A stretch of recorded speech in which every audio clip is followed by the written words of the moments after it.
Yo, what is good, my anime people? What is good, yo? Guys, this show I have actually been waiting for longer than Shield Hero and even Slime because I saw the lineup for quite a bit of shows, and this is one of them. Let me know what title you guys like better. I'll probably do some research on it and see what title is preferred, but I seen a title where it's called the Magi or Maggie's grandson, and if that is a reference to the old school Magi, which I wanted to ask, is is Mag is that word or is that uh can that be used as a philosopher? Like I don't know. But with this anime, we are getting one of the classic tropes of an anime character slash main character getting pretty unlucky, supposedly, or just getting put into a situation actually that I think makes him even luckier than he might have been in his old life. But he practically walks out after a long days of work, probably staying in overtime and doing this multiple times for him not to even look across the street or anything like that. So he winds up biting the dust by getting hit by a car and awakening as a baby, seeing this man who takes him in, becoming his grandfather in this new world. So not only are they playing on the whole, oh, you're in a new world and all the rules here are different at some points, like, I mean, murder and stuff usually is not that much different. Like, oh, you killed somebody, you're going to go to jail. Like, they usually keep that in there, but other than that, there's magic, there's enchantment, there's all these really awesome things that they're letting us in and on right now. And the best part of it all feels like this show could go on forever if they really want, just by how the main character is so like out of it. He doesn't really know anything about anything besides magic, fighting, swordsmanship, stuff like that, because of the way he was raised and because of the way he was brought up, which is absolutely hilarious in my opinion. So everything is like dramatically jaw-dropping to him. So I mean, he literally bought an apple and he thought he's gone shopping. He's like, "Oh wow, I finally went shopping." Like that's just I don't know. The character is hilarious to me already, and I think if you want to make an overpowered character that just continuously excels in everything he does when he starts doing it, which even the grandpa makes note of multiple upon multiple times, which he also had the title of God, Lord of Destruction at one point. So there's all of these really awesome nods to really powerful names or deities that I've come to know, and they're just like pretty much saying, "Hey, he is all of those things. Like this man is the one person to be feared out of the whole entire show." And now he has a grandson that somehow is picking up on everything that he picked up on, maybe even faster than he did.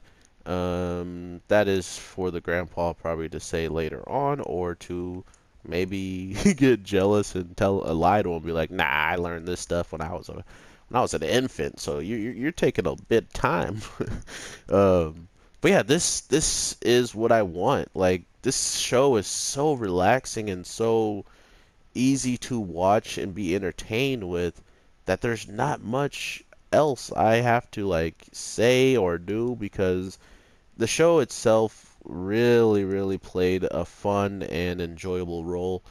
Not to mention already introducing a love interest at the very end of it all when we first watch him from the age of 8 and we get like two time skips very or three time skips very quickly.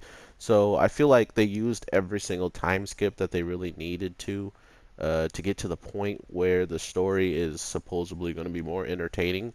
But I mean, if you guys if you guys been here for a while or if you're just new here, the part of him being a kid and learning magic and having jets come out of his boots and hunting down his demon that could have been the one that took out his family for him to end up with this man who becomes his grandpa in the first place when he's reborn in the world. It all kind of comes from this weird feeling that we are going to have so much fun watching this character. Like, literally, he's in the town and someone has a dagger point blank to him. What does he do? He puts his hand out with a tiny bit of magic, the smallest inch of magic that you can barely notice in the fight scene that's really quick. But that little grain of magic winds up breaking a dagger that supposedly this man maybe even goes out and hunts demons with. So that's the type of kid we're dealing with. I mean, I guess he's not necessarily a kid anymore when he turned 15 in this country or in this world, but still, he is a monster, guys. And I'm pretty sure, like, we're going to learn. He's gonna learn something even more ridiculous because the grandpa skills and stuff like that are, very powerful, very dangerous. So if he was learning those, not to mention the way the grandpa reacted to him using magic search and at what level he uses it at, maybe the grandpa is weaker than I expect. Like, as of now, he's weaker. Because when he did his magic search, it wasn't nearly like as spectacular as his own son, and I think that was a little bit of a showcase of where the grandpa might be at this time in the story with his overall strength.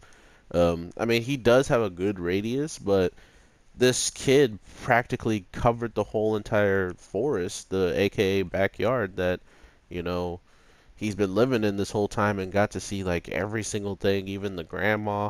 Like his range was stupid.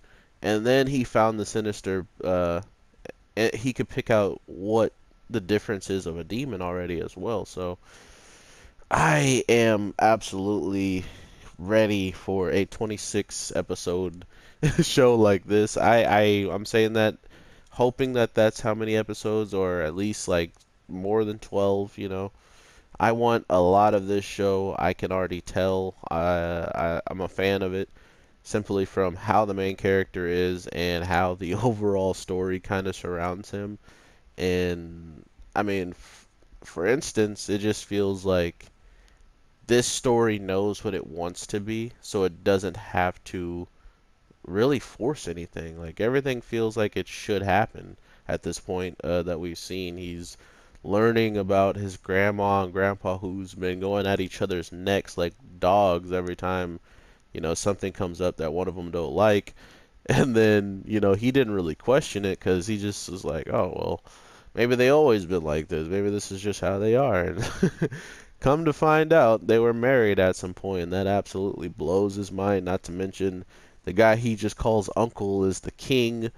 The guy who trains him in martial arts is used to be a knight who was the commander of an army.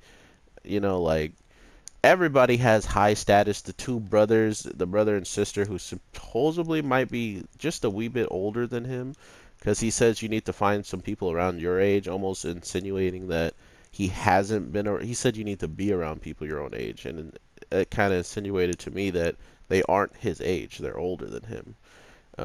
So with all that being said, including you don't want kids that were like what 15, 16 protecting you, being escorts for the king. I don't think that would fly. I mean, unless you have powers like our main character Shin, but hey, the one thing that I'm going to acknowledge, and like I'm not so lost in my own ways that I don't see these things, but it definitely gave me the vibes of Smartphone, and it definitely gave me the vibes of Death March. If you only seen Smartphone, you definitely need to check out Death March.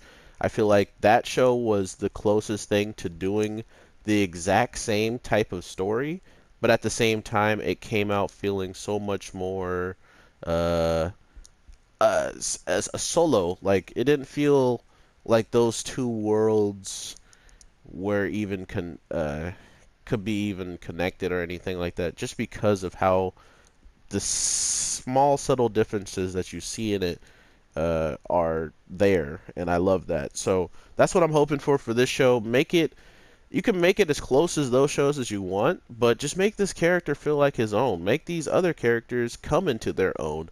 I mean, I'm guessing we're going to see some characters that remind us of characters from other shows and the side characters, but at the same time, this is the first time I've seen women characters in a while actually admit to wanting help as soon as possible. Usually like, oh, we'll handle it. They want to be tough. They don't want to have anybody, including that they don't even know, uh, having a debt over them. So here we go.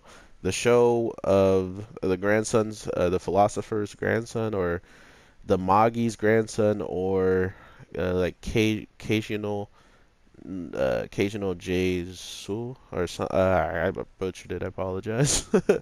But yeah, let me know what title is better, cause it's gonna be the thing you guys see when it pops up, and if you see something like the philosopher's grandson, you're like, eh, I can understand that. So I might put the Maggie's grandson or something, or one of the three. So I hope you guys have an amazing day, night, evening. Kind of a short one. This show is very to the point and dedicated to just giving you all the information really I feel like that you needed about this kid, about his family around him, and for the rest of the time now they can flesh out the town, they can flesh out these demon slayers that seem like they can just do whatever they want in the town because they hunt demons and all those types of good stuff. And that's just the first episode, man. This is amazing, amazing. April really came out with some crazy stuff, and I gotta say, if these shows pan out to being anything phenomenally like great and the stories are just outstanding, we're gonna have to look at which which time period had the best animes come out all at once, because you gotta remember Slime came out with so many good animes behind it slash at the same times as it that we can't just put them to the side. So yeah, I definitely want to talk about that. But like I said, have an amazing one, guys, and I will talk to you very soon. Shield Hero coming up next as soon as this one drops. So with that being said, peace.